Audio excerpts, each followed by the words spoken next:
Welcome. This is part 2 of the series exposing the climate scam perpetrated by Don Easterbrook. In part 1 I covered the first 20 minutes of his testimony to a Senate committee on energy and the environment. This is part 2. He starts off this next segment with the claim that the satellite data is the gold standard for global temperature measurements. They are not. For a start, they don't even measure temperatures directly, they measure microwave irradiance. You then need a very complicated atmospheric model to turn that irradiance into an effective temperature. Not a real temperature, an effective temperature. In the past we found huge errors in those calculations. Until about a decade ago, the satellite data was indicating that the globe was cooling. It wasn't until they found an error in the satellite orbits that trend turned from a cooling trend to a warming trend. And they don't even measure surface temperatures. The lowest altitude they measure is about 4 kilometers up in the atmosphere, where the energy balance is completely different from the surface, which is what we're really interested in. At the surface we have the interaction between the atmosphere, the oceans and the land. Up at these sorts of altitude is purely atmospheric effects. And the higher you go, the lower the signature of global warming. And that's why they tend to use these data as opposed to others. He next indulges in what I call unnatural selection. He shows you this section of the RSS temperature analysis from 1998 to 2008, and for some obscure reason he fits a third order polynomial through it, and claims that shows that the temperature has had a deep decline since 1998. But why is he only showing just this section of the data? Remember, he's talking in 2013 and the RSS data analysis goes back to the 1980s. Here's all of the data. He's just showing you this little section here. Now if I take all of the data and fit the same third order polynomial through it, look what I get. Basically it's a straight line. And if you fit a linear trend through it, which is what you should be doing, you get an increase in global temperatures of about 0.14 degrees centigrade per decade. Now that's less than what you get for the surface temperature, which is about 0.18 to 0.2 degrees centigrade per decade. But nonetheless, it is an upward trend in global temperature. So his data, if you use all of it, shows global warming happening even at these relatively high altitudes. Why does he have this fixation with 1998? Well, the reason is simple. It was the largest El Niño on record, which means that the temperatures in the Eastern Pacific were anomalously high. That has a major effect on the average global temperature. So any changes after that would seem like cooling when things return to near normal. So that's why they're choosing this 1998 date as a reference point. That is true until you get to 2015. Here's a comparison of the El Niños in those years. Now the 1997 was more intense, but the 2015 El Niño was more extensive, and the net warming of both of them was about equivalent. However, the difference in average global temperatures between these two dates is about 0.4 degrees centigrade, so there's been a 0.4 degree increase in global temperatures from 1997 to 2015 for a similar size El Niño.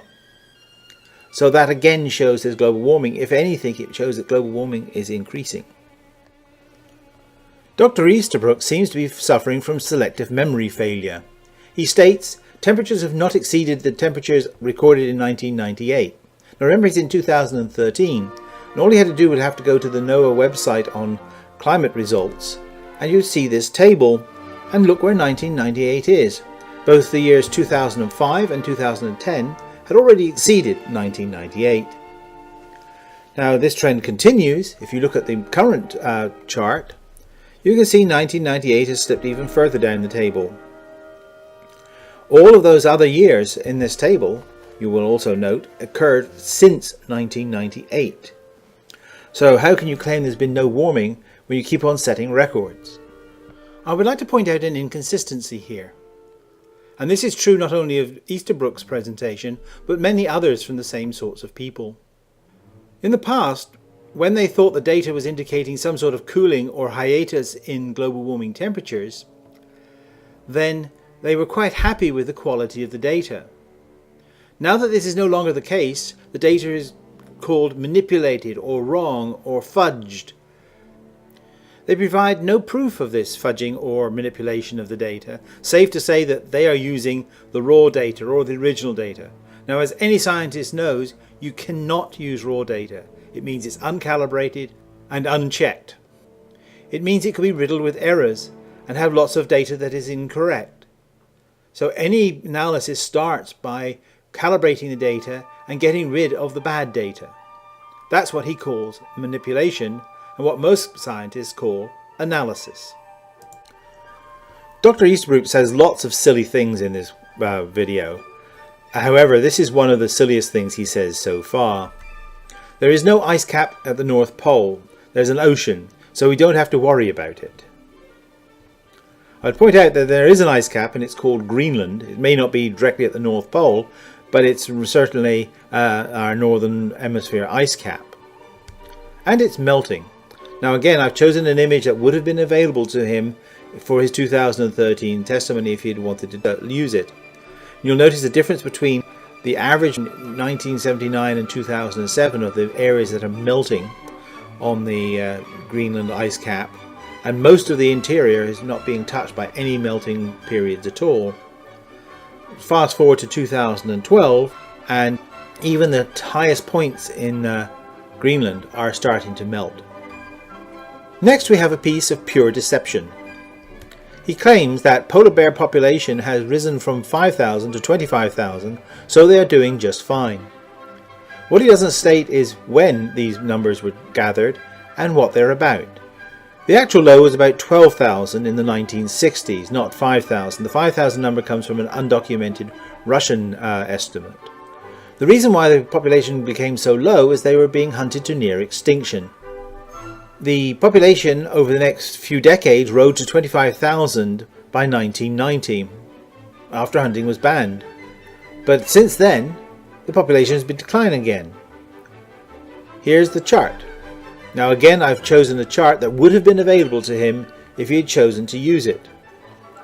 And you can see that the population peaked just after 1990 and has been in a steady decline ever since. In fact, if you actually have used just data points, then the population currently is at its lowest ebb since detailed records began in 1980. Here we have another deception. He claims that Antarctica isn't melting. He then says you'd have to raise global temperatures by about 100 degrees Fahrenheit to melt the Antarctic ice sheet. Then why is it losing about 200 cubic kilometers of ice every year? Now this data is chosen again to be available to him at the time when he gave his talk. And you can fit a line to this particular data and you can see that the rate of loss is increasing. So this again is a pure deception. How hot was Antarctica when we were ice-free last? That was about 35 million years ago. That's about there. So you can see temperatures are about 4 degrees centigrade warmer than they are today. Now that's a little bit unfair because of course we were recovering from the Eocene optimum, which is about 12 degrees warmer than we are today. But that doesn't require 100 degrees Fahrenheit to create the ice-free Antarctica. It requires just a few degrees centigrade over a long period, and that's what we're facing at the moment.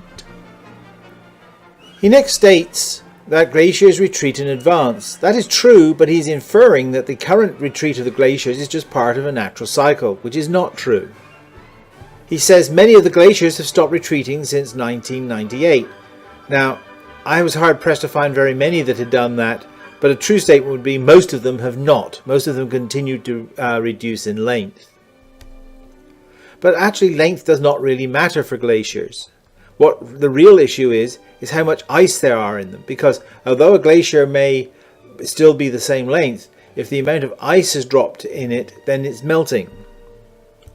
And we could take a look at a plot of the mass of glaciers globally over the last 60 years, and you can see that the overall mass has dropped significantly. And there is no change in the rate of drop. In fact, if anything, it's increasing since 1998. So that's the next 20 minutes worth of his presentation. And so the error fest continues.